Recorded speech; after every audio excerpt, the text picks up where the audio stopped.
Welcome back to the Campfire Series podcast. I am your host, Logan Soforenko. We have a very special guest joining us this week. We are still going strong and having a great time recording these podcasts for you directly from the Tina Turner musical on Broadway.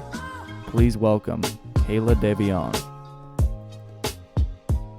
My name is Kayla Davion, and a little bit about myself. I'm an actress. I'm from Chicago originally, but I've been in New York for about 3 years now.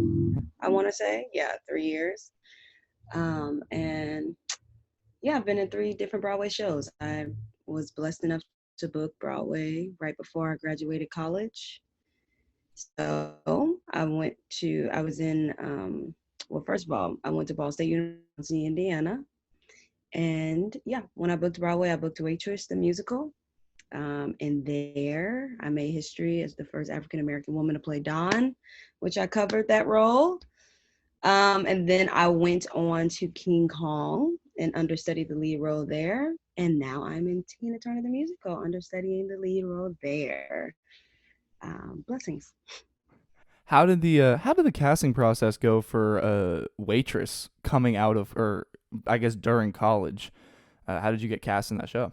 Yeah, in Waitress, we have, not in Waitress, but in school, there is, for some musical theater schools that you go to, they do a thing called a showcase. And so we did a New York showcase. And if you don't know what a showcase is basically when you are doing like a scene or a monologue or a song or showcasing whatever you want to present in front of agents. And so we were lucky to have some agents there. I did my showcase and I met with a couple different agencies. I ended up just trying to decide between 2 of them, one of them being the one I decided, which was Nicolosi and Company. And they were willing to basically send me out on auditions just to see what would happen. So I went on a lot of different auditions, actually. And most of them were for like Color Purple Tour, like Lion King Tour, which was fantastic. And Waitress ended up being a last minute audition, maybe like 2 days before I left. So like the day before, they sent me to see the show. So I got a little standing room ticket, and Sarah Bareilles was on as Jenna that day. That was incredible to watch. And then the next day I went in and auditioned, and then I actually went back to school. So this was like a week out of school to do this. So I went back to school to get ready for my finals week. And then that's when they called, and they were like, they actually want you to come back for a callback. And they want to know, if you come back for this callback, will you be able to, like, if you book it, would you be able to leave school and start rehearsals the next day? And I actually said no, because I was the first person in my family to graduate college. So my education meant a lot to me. So I was like, nah, I'm okay. Like, I don't want to do that. And they were like, okay, well, just go to the callback anyway, trying to convince me to do this. So I was like, okay. So I literally flew in on, what day was it? A Tuesday. This is literally the week of finals week. I flew in on a Tuesday morning, took a bus from the airport to Ripley Greer to do the callback. We did a dance call. I warmed up. We did scenes and songs with the entire team. I did that. And then I literally got on a bus right back to the airport, came back to school the same day. So I was exhausted. But I remember telling my mom, like, there's no way I'm about to book this, because I already told them no. And then I got the call the next day while I was taking a final. Isn't that something? During finals week. Wow.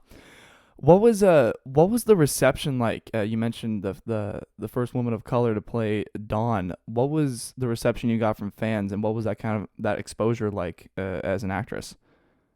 Yeah, that is actually very interesting, and that kind of ties into everything we're learning right now when it comes to Black Lives Matter. Because at the time, I think that it wasn't highly on people's agendas to make sure that that was actually known. I actually think a lot of people don't even know that history as the first African American to play Don, which is wild to me. But in terms of fan base, the fans, like the Waitress fans, were incredible. Like they were beautiful people, and they were like so excited. And I remember getting messages just being like, um, you being on this stage like actually makes me feel like I can do this one day, which is my whole goal in general, just because I didn't get into theater until my senior year of high school. So everything was very late in the game for me. And I had to work my butt off to even feel as if I was as equipped as many other students who have been doing theater all of their lives. Um, and so to hear things like that, to hear that people can envision themselves on stage because I am on that stage means a lot to me. And so, yeah, the fans are awesome. People drew my face a lot. They made a lot of little animation characters. It was magical in that sense, definitely. Yeah, I feel like if anything, they did the boosting. You mentioned you didn't get into musical theater until your senior year of high school. What was did you feel a little bit behind, or did you feel that you had the tools you needed, like the obviously the voice and the ability to move, and someone said, "Hey, you should try theater." Like, what was that story like, joining theater so late as a young teenager or a young adult? Yeah, it was it was wild. It was scary. It was exciting. It was a dream come true in a way. I've grown up, my dad's a pastor, so I grew up in church singing since I was little. So I've always sung. I was in choirs, like that was my gig. I also like wanted to be on a record label. So I was writing songs when I was young. Like that was my spiel. I wasn't doing anything else besides that and like stepping. Um and my I think it was like the end of my junior year, my sister had a theater teacher who uh, asked me, because he knew that I could sing, who asked me to audition for this thing called an all-state theater program. And I was like, no, thank you. And he was like, no, like, I really think you should audition for this. Like, we're doing the show called Memphis. Like, it's really great. Like, you should look into like, okay. So I decided to audition, and what was wild was, first of all, I mean, again, I didn't know about theater, so I didn't know about the show. So I didn't know that there was an African woman who played the lead. Like, I didn't even know that that was a thing. I didn't know that that was existent in that world. And so when I saw that, I was like, oh yeah, like that's it. Like, that's cool. And I wasn't the lead. I was the understudy for the lead there too. And then I was in the ensemble, but I also didn't even know about like ensemble building. So like when we built this entire show together, that was based off of Music and Love. If you don't know Memphis, look it up. It's incredible. I was like, a light bulb kind of went off, and I was like, wow, like I've never been in something like this. I was going to go to school for psychology. So I was on a whole different like mind game. And then I was like, oh, like this is what I'm supposed to be doing. Obviously, this is absolutely what I'm supposed to be doing. Like, this fills my heart with a lot of joy. I want to be able to touch people's lives, and this is another way to do that. Like, that's awesome. The hard part is I didn't know anything about theater, so I had to. I literally Googled like top 10 schools for for musical theater. Like, that's how much I did not know. But I definitely felt I didn't feel like I was equipped enough in the beginning. I will absolutely say that. I didn't know how to speak in my voice, per se, as an actress. I was used to singing one way, so I was a belter, so I didn't really know different styles of singing, besides belting and like classical, but I didn't really know classical either. It was just choir that was teaching me that. I didn't take voice lessons. I didn't have dance lessons. I didn't have acting lessons. And so when I went Ball State is actually a miracle because when I was Googling these schools of like where to go, Ball State was not on there, but their packet came in the mail one day and I looked down at the packet and I was like, something in my heart was like, this is where you're supposed to go. So I just went with my heart and I was like, okay, and I'm going to audition here. And then I got in. And when I got there, first week of school, some acting classes make you wear like blacks and stuff, like, and they said that on the syllabus, but I must have missed that part. So I literally had on some pink capris and a white shirt ready for my first day. I was like, yes, killing it, killing the game. They don't even know I'm stunting on everybody. And I walked into class and everybody had on blacks and I was like, ah. And that like my whole first week of college was me getting embarrassed back to back of like not having what I needed to have. I literally was supposed to sing in a class.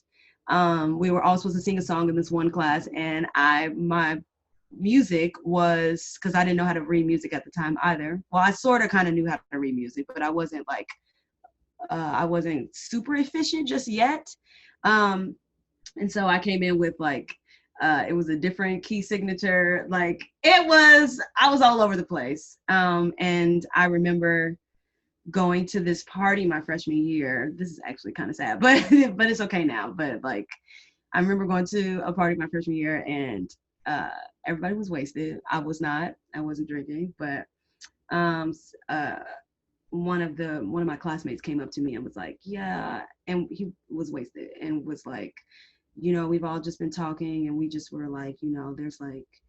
Your voice is like so beautiful. Like when we heard your voice, we were like, wow, like maybe she'll actually be able to stay here. Like, cause we were talking and we were like, there's no way you're gonna like make it through.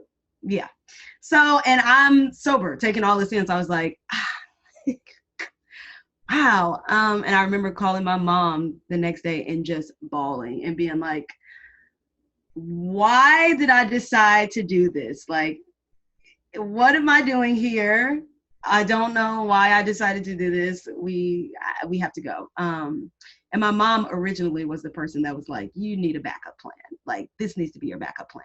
But then she was like, okay, if this is your dream, then go, So in that moment, she did what an amazing mother would do. And she like fully encouraged me and was like, if you're going to do this, you're going to really do this. And you have to block out what everybody else is saying. Like you need to be open to learning because that is what this is. This is new for you. So you're going to learn as much as you can, blah, blah, blah. So, and we ended up praying on the phone that day that I would book a Broadway show before I left college. And that's exactly what happened. And yeah, I had to work my butt off, literally ground up. How do you feel that your training helped you in your three Broadway shows that you've done? Oh man, I feel like, well, first of all, I feel like in college,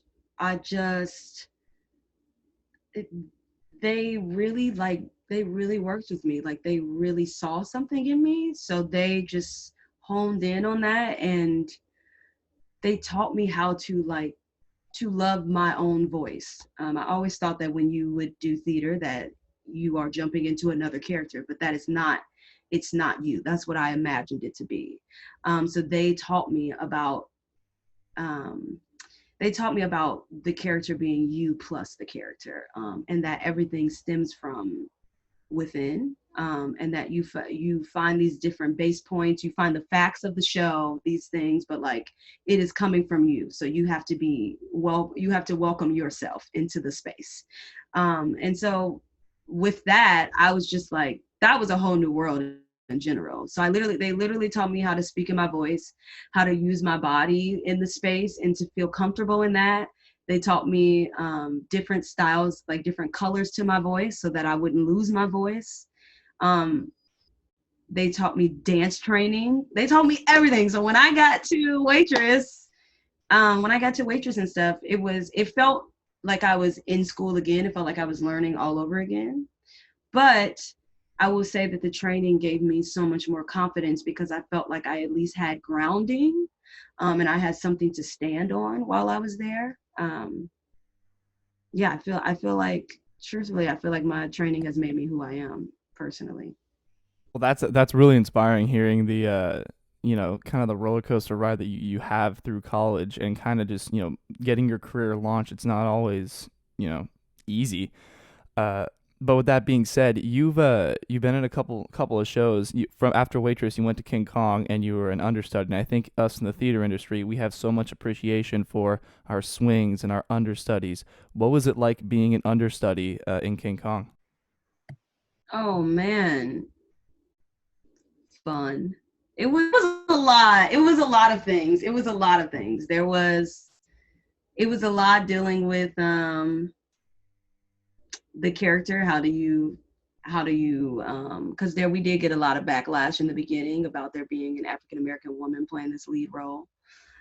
So there was a lot dealing with systemic racism, yes, but also like dealing with this. The cast was incredible, and being an understudy in that show meant the world to me because my cast was superheroes. I literally call them superheroes. They were some of the most talented, most hardworking individuals ever. And the show King Kong is not an easy show. It is by far one of the hardest shows I've ever done in my life. You're consistently moving, you're throwing yourself everywhere. The director was the choreographer, and he wanted you to go. I remember he would tell us like he wanted us to go like 110% every show, which means that he was like, when you are doing this dancing, it needs to feel like you're about to fall. And we used to be like, huh? What do you mean? But it's because the choreography was so strenuous, like, and then understudying this beautiful, strong woman character role and getting on this 25-foot gorilla who weighs over like 2,000 pounds is just like, it's a roller coaster. It feels like you're on a ride, and you have to like really trust everybody around you. Like we used to always say like the amount of trust that we had for each other was crazy. Like you didn't even have to worry about falling because you knew that somebody was going to be there to catch you. Like that's how like hard our teamwork was. Like it was real. It was the real deal. King Kong was a ride, literally. Literally a ride. I mean, you said how you fall, someone else catches you. I think that's important right now in not only just society but in the theater society, because we don't know when Broadway or when theater's going to be at some sort of normalcy. So I think when it does happen, the theater community is going to come back stronger and doing tours jetés all through Times Square, like yesterday in the in the ensemblist photo, which was inspiring. But with that being said, when you receive backlash in a show, how do you, obviously this kind of ties into my next question about mental health while doing a show, doing it 8 times a week, doing 2 show days.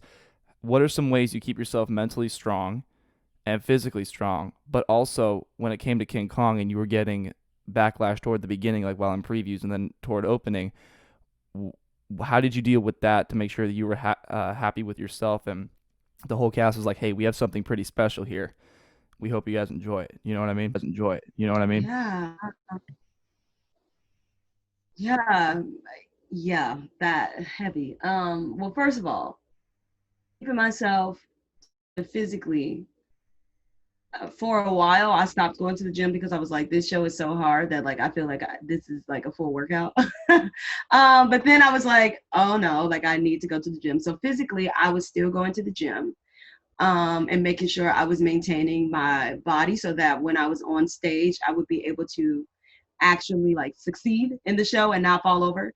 And also like because King Kong was so strenuous in terms of the choreography, I mean, everybody was pretty much downstairs. Like I would get to the theater like 2 hours earlier just to make sure I could put on my makeup and stuff like that. So I would have at least like 40 minutes to stretch, because you could break something doing that show. That's choreography.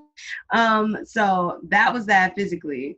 But also like in terms of mental and physical, this idea of like rest is so important. And I think sometimes we take it for granted, because New York City specifically is this city where it's like so fast paced. Everything is always moving. You're always going somewhere. You got something to do. And everybody wants something from you. You have your agents emailing you, telling you you have an audition in the morning, literally right before your 2-show day. then you got, you know what I'm saying? You have other things you have to do. You have people who want to interview. You have a lot of stuff. You have workshops that people want you to do. But the key is like, and this is very hard. I'm not going to say it's easy, but it's learning how to balance that and how to say yes to things and how to also say no to things, and to make sure that your wholeness is a priority, which means if you're not feeling well, do not go into the show. And that is also a thing. When people are very new to Broadway, people get very nervous to call out. People don't like to call out, but it is very important for your health. If you're not feeling well, you have to call out. There are certain things that you need to do for yourself. So I think truthfully, it's like getting that in the mental space. And then also mentally, like, I would say, like, for me, I would treat myself every now and again. Like, I would do like a massage like every 2 weeks or something like that, like, or if I really needed it, like once every week. Uh yeah, I would make sure I would do a massage at some point. I would try and at least get outside at least once a week or something, or have a moment to myself so I can like write or read something that feels relaxing to me. I would go to me and one of my close friends from King Kong, who's still my girl. We used to go to museums every now and again. Like, for me, I feel like those things sent a release through my body that I was still human. Because on Broadway, like, people really, like, people who are not in theater don't understand how hard theater is.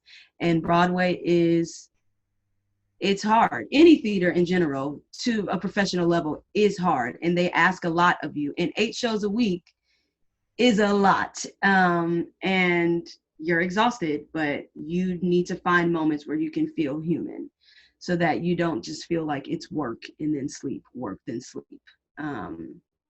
Yeah, so that was that. And in terms of like the backlash and stuff, I feel like with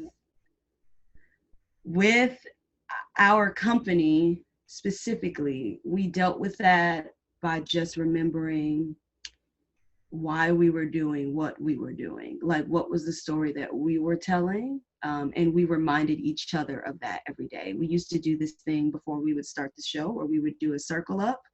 And I would call it like 2 minutes before the show. I'd be like, it's 58, it's 58. And we would all come to the circle.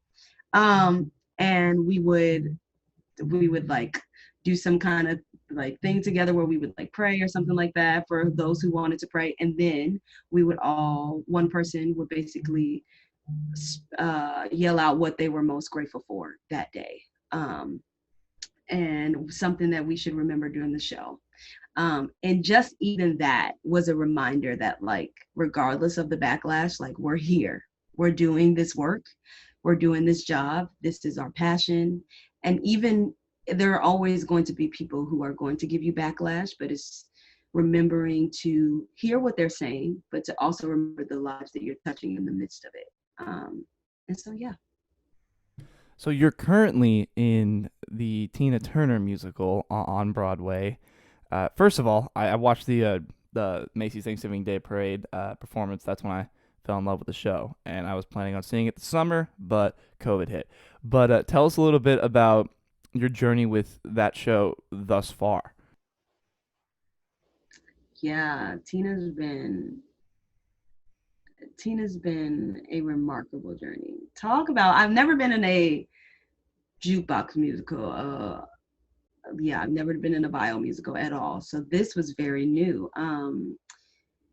It was very new just because I was literally watching Adrienne, who plays Tina, who's the original, watching her transform into this woman that I'm just like, this is literally Tina Turner in front of me, and it's not though. So the journey with Tina is also very hard. That journey is very hard. I had a personal trainer before I started rehearsals because I was like, if I'm going to be understudy in this role, I have to be able to withstand. And I know that Tina goes full out. And that was something that she said that they made also very clear. It was like, she be like, you need to go full out every time. The show needs to be like, it has to be like it's your last show.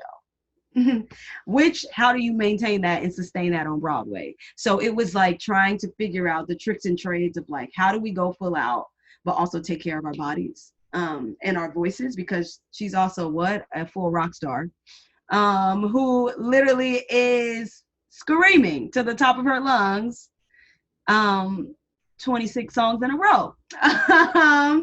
And so, yeah, it was like, that one was another one where it was like our cast is still very close. Our cast is like, we had to have each other's backs, especially the Ikettes and Tina. The Ikettes, so I am an Ikette, and then I understudy Tina. Ikettes and Tina, the way our bond has to be so on, it has to be like on any other, because we're literally hyping each other up on stage. Like, there are times that we're on stage in our finale yelling at each other so that we can keep going. And it's so funny because I love Adrienne, because she will yell too. She'll be in the mic as Tina, and they come out of the mic and be like, "Let's go, ladies, come on!" And we're like, "Okay, we're ready." But this show it is a powerhouse show. That is what I feel about this musical. It is very strenuous, but it's music that you fall in love with every night. So it makes you want to do the show again and again. And it makes you find a new appreciation for the artists back in the days, because you're literally living the lives that they were living, and you're researching all of these different artists. And we had to pick, our director Phillida made us research these people. And like for the ICAT, she was like, so look up ICATs and figure out which one you want to be. You need an ICAT name, you need a backstory. What is it? Like, so we had to come in with full research done, backstories done, lives done, so that we could make sure that we were actually up to par when we were on stage with being in the reality of what it was like back at that time. But yeah, Tina's hard, but it's also so fun. It feels like a party the entire time, basically. I cannot wait to see that show. Bottom line. But anyway, as we wrap up, what is some advice you can give to young actors, whether it's high school, whether it's college, because who knows what the future of theater is going to look like, especially with auditioning. What's some advice you can give to performers? Well, I want to say first and foremost that there is a seat for everyone at the table. So always remember that there is a seat open for everybody. So please just make sure that you are remembering why it is that you chose theater in the first place. It's if it is your divine purpose, then let it be your divine purpose. You have to know that you are changing lives, just yourself. So it's bigger than you. This job that we do is bigger than us. So I would say keep that in mind. And I would also say just sometimes you got to be your cheerleader. Like, know that you are enough. And if you don't know you're enough, work on figuring out what makes you special. Know the things that make you who you are, because there is not another person in this world that is gonna be like you. That is period. So make sure you know that you are more than capable to do anything that you want to do, as long as you know that you are capable of doing that. And also take time for yourself. Take time for yourself. Breathe. Know that you have this life. Know that you have time. Know that everything does not have to come right when you expect it to come. And know that there's gonna be light on the other side. So find that light, push for that light, and always be open to learning. Walk in every room, walk in any instance of life, being open to learn whatever it is that you can learn, because that is going to push you to be even greater. Yeah. I like that. I like that. It's really important to be open to learning. I think a lot of, not necessarily in theater, but there's always people that just, think they're ready, but there's always stuff you can learn, even when you book shows. But Always. I really appreciate you coming on the show. I hope you're staying safe. I'm praying for a safe return when we do come back. Yes. Hopefully near January-ish. But I'm looking forward to see where theater takes us. I'm looking forward to see the rest of your journey as a performer as well. Thanks so much. And thanks for having me on here. I appreciate it. Absolutely. I'll let you know when the episode drops. And in the meantime, stay rad and stay awesome, you know? Yeah, stay rad, stay awesome. I like that. Well, All right. it was nice meeting you as well. Nice meeting you too. All right. Have a good one. You too. Be blessed. You as well. Bye-bye. Thanks. Bye.